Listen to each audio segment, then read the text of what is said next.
Please subscribe my channel and click the bell button. Hello दोस्तों, आज हम इस वीडियो में बात करेंगे किसानों के हक की। सबसे बड़ा सवाल, आखिर अन्नदाता के साथ ही ऐसा क्यों? अगर आप भी किसान हो तो इस वीडियो को जरूर देखें और ज़्यादा से ज़्यादा शेयर करें। चीर के जमी को मैं उम्मीद बोता हूँ, मैं किसान हूँ चैन से कहाँ सोता हूँ। किसान को इनकम नहीं मिल रही है। जब हम दूसरे सेक्शन को देखते हैं, मैं इसका एक उदाहरण देता हूं सिंपल सा। 1970 में गेहूं का दाम 76 रुपए प्रति क्विंटल था, जो 2015 यानी 45 साल के बाद बढ़कर 1450 रुपए प्रति क्विंटल हो गया 2015 में। उसी दौरान मैंने बाकी सेक्शन ऑफ द सोसाइटी का हाल देखा, उनका क्या हुआ इनकम का।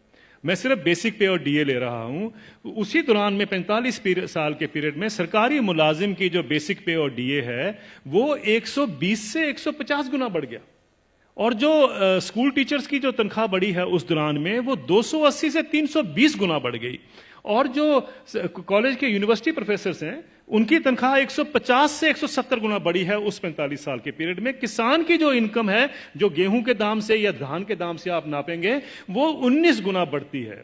अगर ये जितने सरकारी मुलाजमों की भी अगर इनकम 19 गुना बढ़ी होती तो ये नौकरी छोड़ चुके होते आज तक। प्रॉब्लम यह है कि किसान का हक क्या बनता है। अगर हम 45 साल के बाद जब उसको 1450 रुपए मिले थे, अगर मैं 100 गुना भी उसकी इनकम बाकी इनकम पैरिटी के नॉर्म से चलता हूं, तो उनकी इनकम जो है या उनका मिनिमम सपोर्ट प्राइस जो है वो 7600 रुपए प्रति क्विंटल बनता था। ये उनका हक है।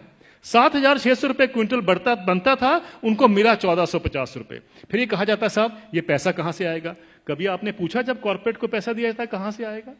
कभी आपने पूछा 7वां वेतन आयोग का पैसा कहां से आएगा? 7वां वेतन आयोग जब सारे देश में फैलाया जाएगा, अभी तो सिर्फ सेंट्रल गवर्नमेंट का है, तो क्रेडिट स्विस बैंक की स्टडी कहती है 4,80,000 करोड़ रुपए हर साल एडिशनल खर्चा होगा। किसी ने नहीं पूछा कि पैसा कहां से आएगा। किसी ने नहीं कहा कि फिस्कल डेफिसिट बढ़ जाएगा। आप किसान को 2 लाख रुपए दे दीजिए, 2 लाख करोड़ रुपए अनाउंस कर दीजिए साल का देंगे, हाहाकार मच जाएगा इस देश में। अरे ये पैसा व्यर्थ जा रहा है, ये लोग डिजर्व नहीं करते हैं, ये सारा कुछ होगा, फिस्कल डेफिसिट बढ़ जाएगा। लेकिन इंप्लॉइज के लिए किसी ने कहा फिस्कल डेफिसिट बढ़ जाएगा? ये सारी इकोनॉमिक नीतियां हमें जानने की जरूरत है। ये किस तरीके से डिजाइन बनाया गया है कि किसान को हम गरीब का गरीब ही रखें, और ये पॉलिसीज कितने दशकों से चलती आ रही है, सब सरकारें इसमें सम्मिलित हैं। अब आपका जो सवाल था कि ये क्या कारण है, इसका कोई बीच का रास्ता भी हो सकता है। बीच का रास्ता हम क्या ढूंढते हैं, मुझे एक छोटी सी बात बता दीजिए।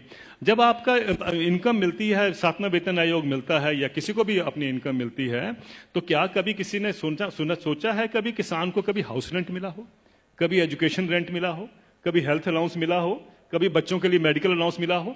किसानों को क्यों, ये क्या किसान नहीं क्या इस सोसाइटी में रहते हैं? सुप्रीम कोर्ट के जो ऑफिसर्स हैं उनको 21,000 रुपए कपड़ा धोने के लिए मिलता है हर साल का। डिफेंस वालों को 20,000 मिलता है हर साल का कपड़ा धोने के लिए, कपड़े धोने के लिए। और वो लड़ाई कर रहे हैं आजकल, डिफेंस वाले कह रहे हैं कि साहब सुप्रीम कोर्ट वालों को ज्यादा क्यों मिलता है, हम तो बॉर्डर पे रहते हैं। मेरा यह सवाल है, क्या किसान के पास कपड़े नहीं होते धोने को? कभी आपने सुना है कि किसान के कपड़े के लिए 20,000 रुपए भी कभी उसमें ऐड किया गया हो? मिनिमम सपोर्ट प्राइस में क्या करते हैं हम, जो उसकी लागत लगती है और फैमिली लेबर जो लगती है उसको जोड़ लेते हैं, बस यही। और अभी तो एम्प्लॉइज के लिए 108 अलाउंसेस भी होते हैं। अभी तो तनख्वाह और डीए के बाद 108 अलाउंस मिलते हैं। जिस भी सज्जन को 108 अलाउंस मिलते हैं उसको तनख्वाह की क्या जरूरत है, मुझे ये बता दीजिए। लेकिन अगर मिलते हैं तो मैं ये नहीं कहता कि नहीं मिलने चाहिए, लेकिन क्या किसान ने क्या गलत किया है कि उसको नहीं मिलते हैं? मैं ये कहना चाहता हूं, कभी किसान के एमएसपी में हाउस रेंट जोड़ा गया है, कभी उसका मेडिकल अलाउंस जोड़ा गया है, कभी उसके बच्चों के लिए एजुकेशन अलाउंस जोड़ा गया है? क्यों? क्या उसने बच्चे नहीं पालने हैं?